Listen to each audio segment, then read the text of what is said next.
10:14, Monday. I don't want to give Toenail more space in my mind than he already takes. But I gotta vent a little. So I organized the cupboards and drawers of the dental lab while he was gone. His plan was to come in last Thursday to process, since he won't teach me how to do the little step right before processing, and it was all waiting until he came back. But then before the break, he asked me if I'd be there on Thursday, and I said no, since the clinic was closed, and every other time the clinic is closed, that day of work is rather optional. I think the combination of me being gone and me having moved stuff made him bitter, so he didn't do the processing on Thursday. Well, he did, but for a different doctor he picks up work from. The problem is, things are due tomorrow, and they won't be ready now. That pettiness started the day. It was a day filled with nonsense requests to make things back to how they were, even when it makes less sense and gets in the way. Example, there were cases of extra teeth, kind of in front of the open electrical panel in the corner. I moved cases to make counter space for a machine we're getting whenever he gets around to ordering it, and he moved the cases over and said, hey, we can't block the panel. I pointed out that every switch was unblocked, and he said, well, the panel door needs to open. I said, the panel door has always been open, and he said, well, I closed it last Thursday, and I said yes. Besides that, he then conceded that we can try it, I guess. I knew he was gonna be a bitch when he walked in, and I said in my sweetest, kindest voice, good morning. And he said, yep. And I asked, how was your cruise? And he said, good. Then he went upstairs for 20 minutes. When he does that, he's often complaining to the boss about me. Anyway, the day was full of things like that, and I avoided open war even though I wanted to fight so bad. He's such a whiny ass, and I just hate the guy. But self-preservation is a thing. The dumb part that ended the day was him telling me to use a tooth-colored acrylic in a case because it was too tight a spot to put an actual tooth in. His point in doing that was because I'd moved the tooth-colored acrylic and he was testing me. Unlucky for him, it's organized and labeled now, not just shoved in the drawer he's used to. I know it's a test because of the emphasis he put on the acrylic being in the drawer and the circumstances of the request. He can absolutely fit a tooth in there. I know because he did, so that he could shape the wax to the tooth shape. He also grinds teeth to fit literally as his only job description. It's a daily thing he does. I'm not stupid. I'm here over a year, and it's not a thing that ever happens, but the day after I move things, it's what he wants from me. He may also be trying to prove the point that I don't know how to do everything he knows, but I would have set a tooth in there. The acrylic just won't be as clean. And he's right. I don't know how to do it because he refuses to teach me. He loves seeing me fail and is furious when I succeed. He won't teach me anything remotely close to what he does, because then I'm a threat to his job, and he likes a setup of working 10 out of 40 hours and getting paid 6 figures to do something that I could do better in a year. I'm confident that I could do my job and his job in 50 hours a week. I'm talking to my boss soon about the power dynamics in the lab this week. I've been wanting to for months. I just can't go on like this. I'm distant and checked out, and I put my head down to get through it, and I'm making more mistakes because I don't get a try in my work, or Toenail gets upset that I'm doing things differently. I can only be exactly as good as him, and it's not engaging my skill, and I'm a mindless machine making mindless errors. I could go on for another page or two, but I'll spare you my rage. I'm scared for the boss lunch. I don't know what to say, and I don't know what I want changed exactly. I just need to say something, and I need some kind of change, or I'll simply have to find a different job. I love this job, but this coworker is killing it. I'm filled with hate every day. I keep trying to let it go, and it just keeps coming back. I'm supposed to be helpless, and I'm expected to be belly up, and it's not me, and I will snap. I've been politicking the crap out of the situation, and it's made the days easier, but nothing is actually different. I'm tired, and angry, and scared. And now I'm going to bed to repeat it all tomorrow. Louie's out. 10:15, Tuesday. Didn't do much. Went to work and took a nap till dinner, then bed. 1 PBJ. 10:16, Wednesday. Work, then gym today. I'd write more, but I waited too long, and I'm crashing. Whoops. 10:17, Thursday. It's a Thursday. That's my Friday, kind of, because I don't have my regular work on Fridays. Instead, I do video editing, and I really hope that I have enough painting footage to make a video with tomorrow because I didn't paint at all this last week. I meant to today, but I made pumpkin cookies instead and did a whole bunch of medical insurance type phone calls. I'm trying to change my shape right now from bulk to lean, and cutting extra calories is a big step there, so I don't really need a double batch of pumpkin cookies, but that's what I have. I climbed super well at the gym yesterday, and I'm gonna start doing cardio instead of weights for a while. I'm sure I'll change and shift later. Everything is temporary. Nothing reminds me of temporary more than how relatively calm I am at work now. On Monday, I was ready to burn the place down and not look back. But now, on Thursday, I'm fine with how things are for a while. It's not ideal, but it's not terrible, you know? I'm trying to let go of the hate. Paul and I talked about dredging up old grievances and how it feels like stirring things that didn't need stirring. Everything has its healthy amount. I'm kind of boring lately. My medication switch up has me feeling almost like I'm not really a depressed person. And then, after work, my main goal in life right now is just to not nap. I could be doing more creative stuff. I could be getting out of the house more. But I'm feeling pretty good with where I'm at for most things in my life right now. Well, as I typed that, my cookies spread too thin because I accidentally quadrupled the butter when I doubled the recipe. The batter still tasted great, but we'll see how the cookies are. Whoops. I was going to say that I'm sure life will throw some more curveballs at me, and this is just a temporary piece, but I'll take peace when I can get it. I'm feeling strong at the gym, attractive and mostly pimple-free, competent at work, and like I have the choice of freedom with my extra time.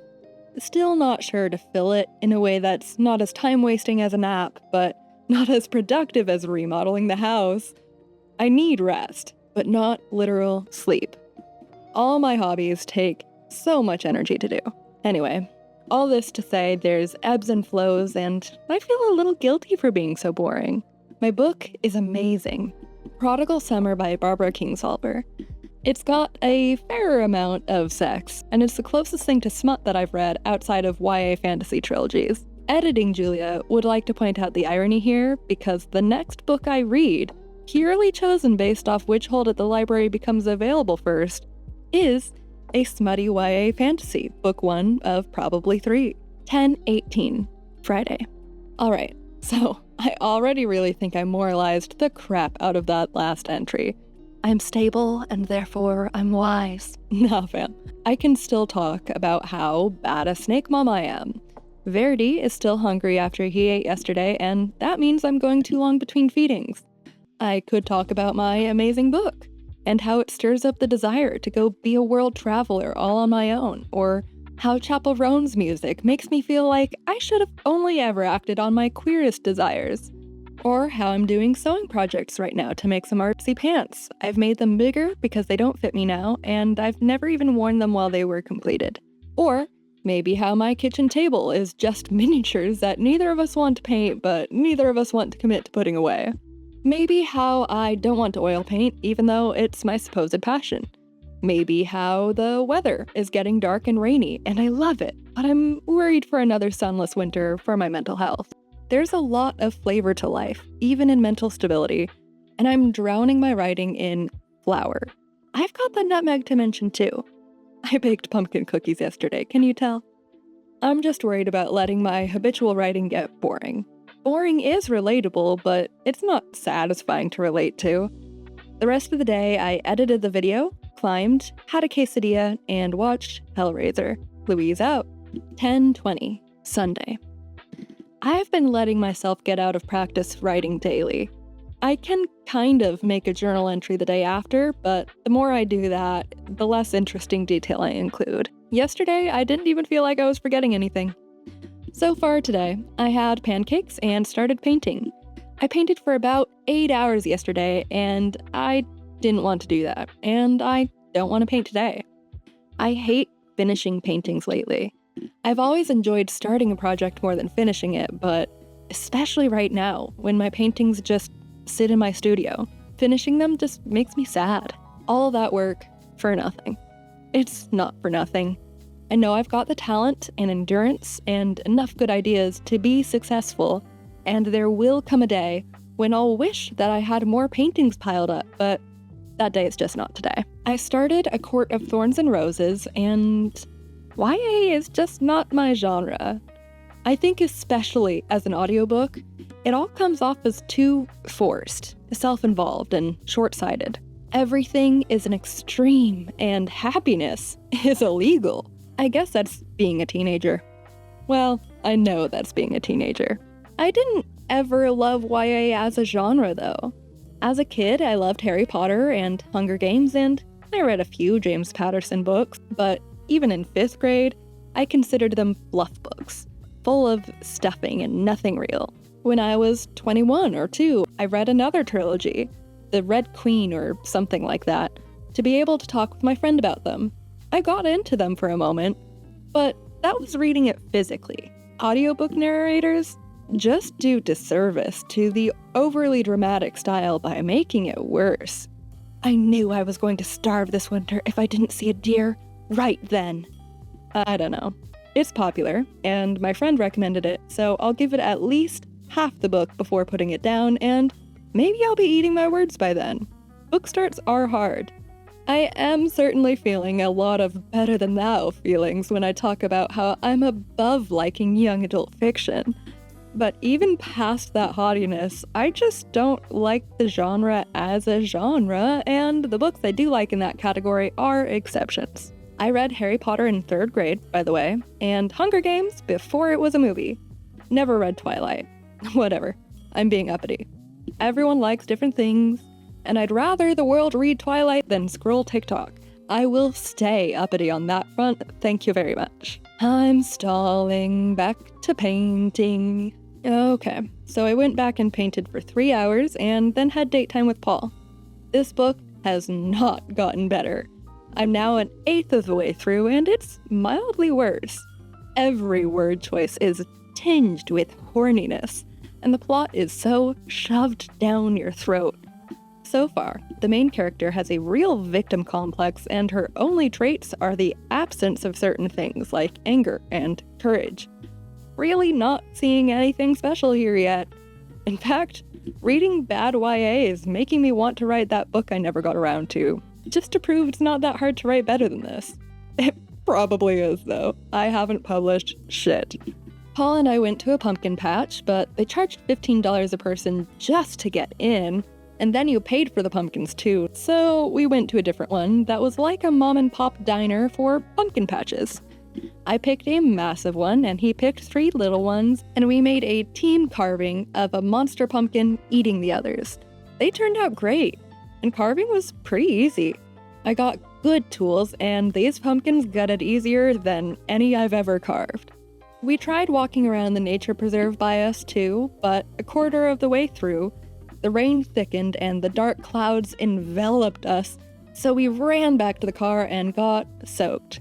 Kinda fun though. The rain was warm. Then we got Panera Fall Foods and watched the Quiet Place sequel, and now it's time to set alarms for work tomorrow. I'm considering doing NaNoWriMo this year if I actually want to write a better book than this one. I'm feeling very drawn to smoking weed lately. I think I'm just not finding a good enough way to fill my time, and it feels the same as wasting my days being stoned. It's not, but I need to do something, or I might just go back to that. My goal is no weed for bare minimum the rest of the year. Editing Julia would like to point out some irony. Haha. It's been 2 months now. I'm very glad I've been doing weekly videos again, even on the weeks that feel super hard to do, and I'm very happy with my painting progress today. Still, I just feel a little distant and out of it today and yesterday. Hopefully that fades. Tomorrow's alarm is gonna suck. No PBJ since Thursday, and Louise out.